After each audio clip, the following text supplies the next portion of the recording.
Hello, this is perhaps the most exciting yet simple tutorial for my HOI4 series yet. In this episode, we will learn how to urgently manage our army maneuvers since our army does not seem to be doing well in this African country. The first most important thing you should learn is you should draw rectangles on your screen. Often when you go to your desktop, if you're on a desktop computer or a Mac, you probably have to select some files. So just pretend these countries are files and select them by drawing a rectangle like this. If there are divisions within that, which will appear as those little flags, which will change color depending on what army they're assigned to, or change their icons above them depending on what kind of divisions they are, you can simply draw a rectangle and you'll select them. So you can either delete them here by clicking the red icon, or you can click your general, new army, not this one. This is a new army group. You want to choose your new army, and then whenever you click the new army, you'll get these specific divisions. Also, if you pick a bunch of other divisions, select them, instead of just assigning them to a new army completely, you can right-click on an already existing army, reassign armies, boom, and you'll get, don't worry if you don't get a pop-up. It doesn't appear if you don't already have them to an army. That's just for me. But, yeah, you can put them in groups just like this. So now whenever I select this, I get these divisions over here and these over here. So we're going to take these land divisions, and we're going to change our speed to careful, execute, or aggressive. So we're going to choose aggressive because we're attacking, and we're going to click the front line, pick where we want to assign them, and click here. So you'll see that these divisions from over here will go to the nearest port, which is in Rome, and they'll move all the way to Ethiopia. They'll be moving through the channels which we have. They're going to go to Libya first. They're going to go to this canal, since the AI found it the fastest way to move. And just like that, they'll end up in Ethiopia. So while they're doing that, we can choose one of the options here, the offensive line or the spearhead. We're going to do the offensive line. And by right-clicking where we're going to attack, we're going to quickly right-click and hold to draw out where we want them to go, like a line such as this. We don't want to show them where they want to end, or what a lot of players do. They just draw it vertically or horizontally. We just simply sketch out the borders that we want them to achieve. And while we're doing that, there's an icon right here on assigned divisions. So Shift, click it, click Shift, and then click on it. And we're going to pause for a second. And then once you do this, you can create a new army. And this will take all of the divisions you have not assigned yet, put them in an army, and you can do what you just did, except on another front. So we're going to do this front in Ethiopia, and we're going to assign them like so, and draw the completely opposite border. So now we're going to attack from two sides, and Ethiopia is stuck in a two-front war of Italian Eritrea and Italian Somalia. So we're going to see how this goes. In order to make your armies more powerful, you can click on them. And if you have less than 24 or equal to 24 in terms of divisions, so that should be around 120,000 men in each, you can click and assign the general, for example, this guy, and he's going to give you plus 10% attack and plus 7.5 defense. So he's going to help you out majorly. We'll reassign one guy from here just so we can have 24. And we'll assign this guy. So now the war is going to go through a lot faster. While we're doing it, we also have these icons here. These can also be achieved by pressing F1, F2, or F3. We're going to turn the speed down a little. So, strategic air. And we can instantly see our planes. So we can either select them like so.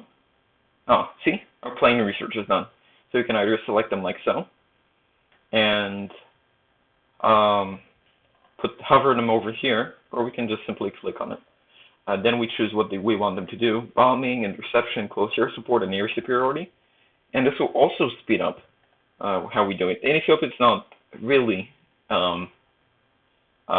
it doesn't really matter, because if we right-click on them, we see that they have 0 airplanes and 0 navy. But yeah, it's a thing you should keep in mind. We can also click on individual divisions and send them, for example, here by clicking with the left button and then right-clicking. We can also do it faster, and the AI will figure out the fastest way to get to there. So this is useful for pretty much encircling your division, so to say, trapping them inside a circle that you've made yourself. See, they're breaking through. If this reaches 100 and it's green, it means that you're winning. So you want to see these green bubbles all around here. And you need to counterweight not only how many divisions you have. For example, there's 4 Ethiopian divisions and so many other Italian divisions, but how good your divisions are. In Ethiopia, it's really a small matter, because as you see, we're about to win with all these divisions encircling them. But it's a thing to note when you're playing as someone of more majors, such as the USSR or Germany. Switch them up again and doing a war.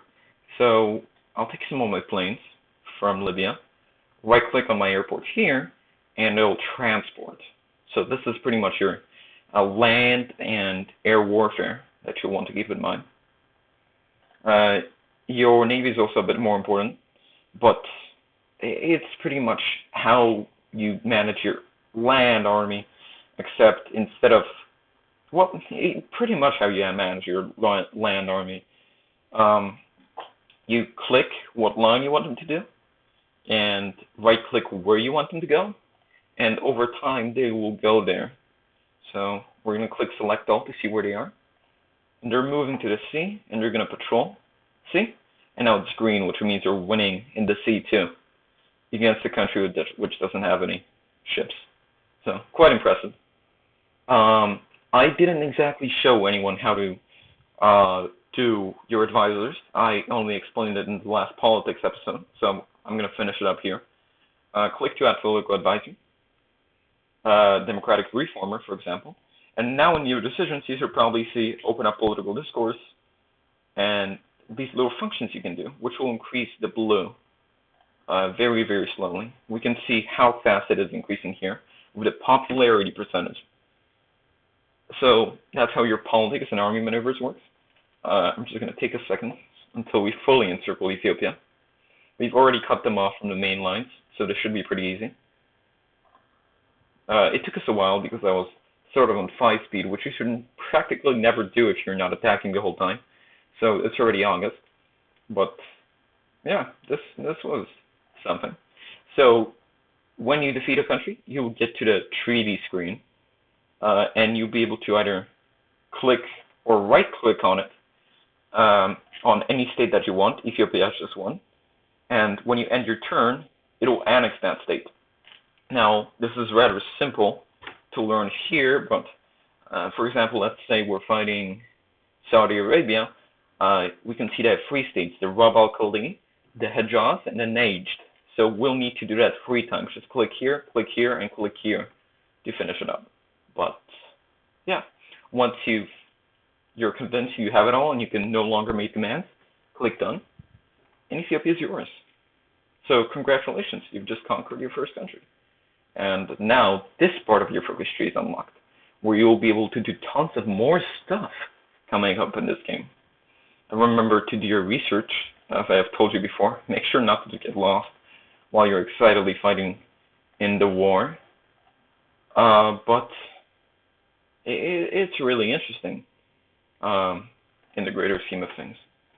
So HOI4 can get extremely confusing, and I know that I'm probably confused more than one person through making this video. But I hope at least I showed you some of the screens that are at hand. I stopped building my infrastructure in Rome that I did in the first video, or the last video. My research is being completed. My decisions are being made, and I'm soon to go democratic. So I'd say this is a pretty good start for playing Italy in the Allies, distancing ourselves from the so-called Axis powers. This was a basic rudimentary introduction to your politics, the countries you can choose, and the systems of warfare. So, yeah, thank you so much for watching the video. Please remember to like this if you did like it, and subscribe. Share it with others. I'll be making more videos like this if it is in high demand. And if you have any questions whatsoever, please just leave them below. Thank you for watching, and until next time.